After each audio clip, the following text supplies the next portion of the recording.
So the second book review that I'm filming today is Grim Lovelies by Megan Shepherd. Now, I initially picked up this book because it had the word grim in it, and I thought, oh, Grimm's fairy tales. It's gonna be about Grimm's fairy tales, because I remember I'd read the synopsis like months ago, and then I just now bought it, so I'd completely forgotten what the book was about.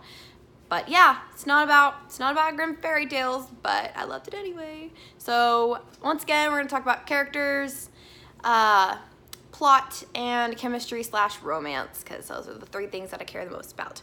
So the characters. I love Anouk. Anouk is like the main character. I love her. I love her so much. She's like so innocent and naive in the beginning, but like by the end, she's like, I am taking no shit from nobody. I don't give a crap about anything. I'm gonna do what I have to do to get revenge or whatever on the Haute or Hot. I don't know, it's Haute, which is like the ruling, governing body of this world. And yeah, so her love interest is Beau, and he's another beastie. A beastie in this universe is a animal that has been transformed into a human through magic. And I like Beau, but yeah, we'll get into him later when we get to the chemistry / romance part. The other girl whose name is escaping me, Cricket. I liked her, but I didn't really feel that attached to her. Same way with Hunter Black, which is he's another beastie in the book. I didn't feel that connected with him. And I know that I saw people on Goodreads saying that it has a bury your gays trope, which I know that's a trope where it's like, oh, here's a gay or bisexual character. I know, let's kill them. So I'm like, yeah, but I didn't really care about Hunter Black in the first place. And then we have Madame Vittora's witch boy or son or whatever, that his name is escaping me currently. I can't remember his name, and now I feel really bad. I will stick it in the end of this video if I remember. I'll probably have to look in the book again. Now, as for the plot was amazing. I loved it. Like, seriously, I was reading this and I was like, dude, someone make this into a movie. Take my money, please. Because they're like, at one point, they're like having this crazy chase scene through the streets of Paris. And I'm like, yes, I would pay good money to see this adapted into a film.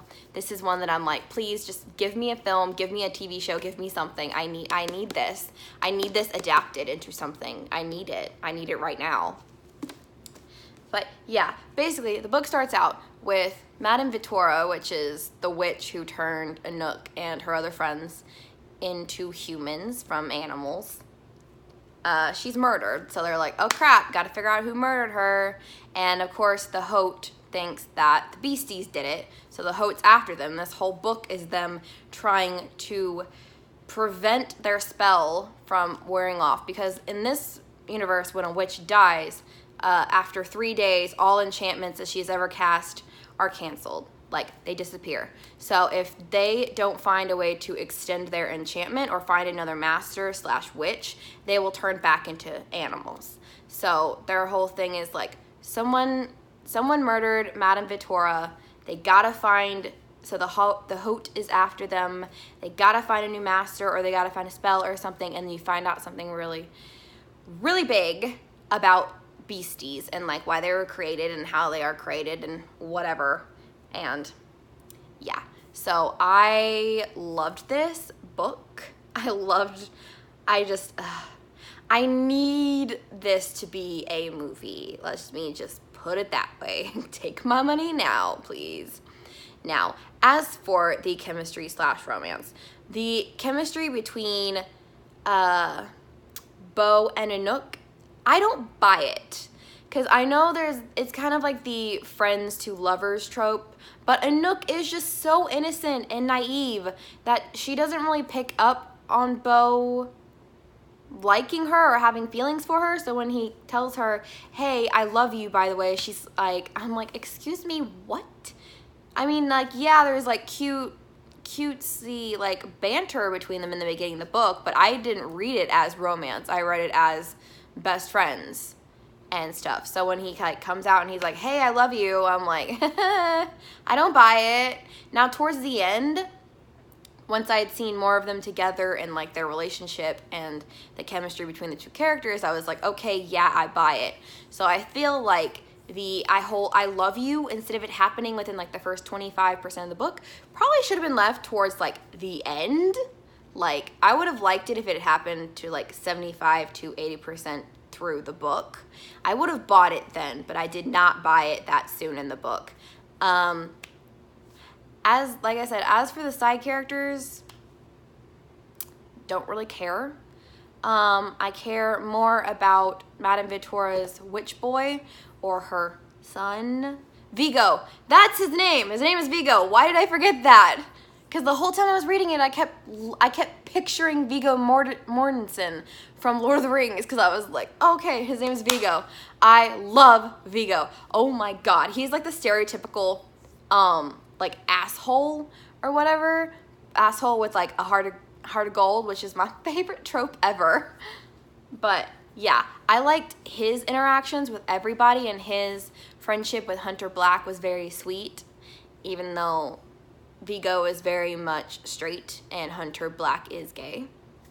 Or he has feelings for Vigo. But yeah, that is my review for Grim Lovelies by Megan Shepherd.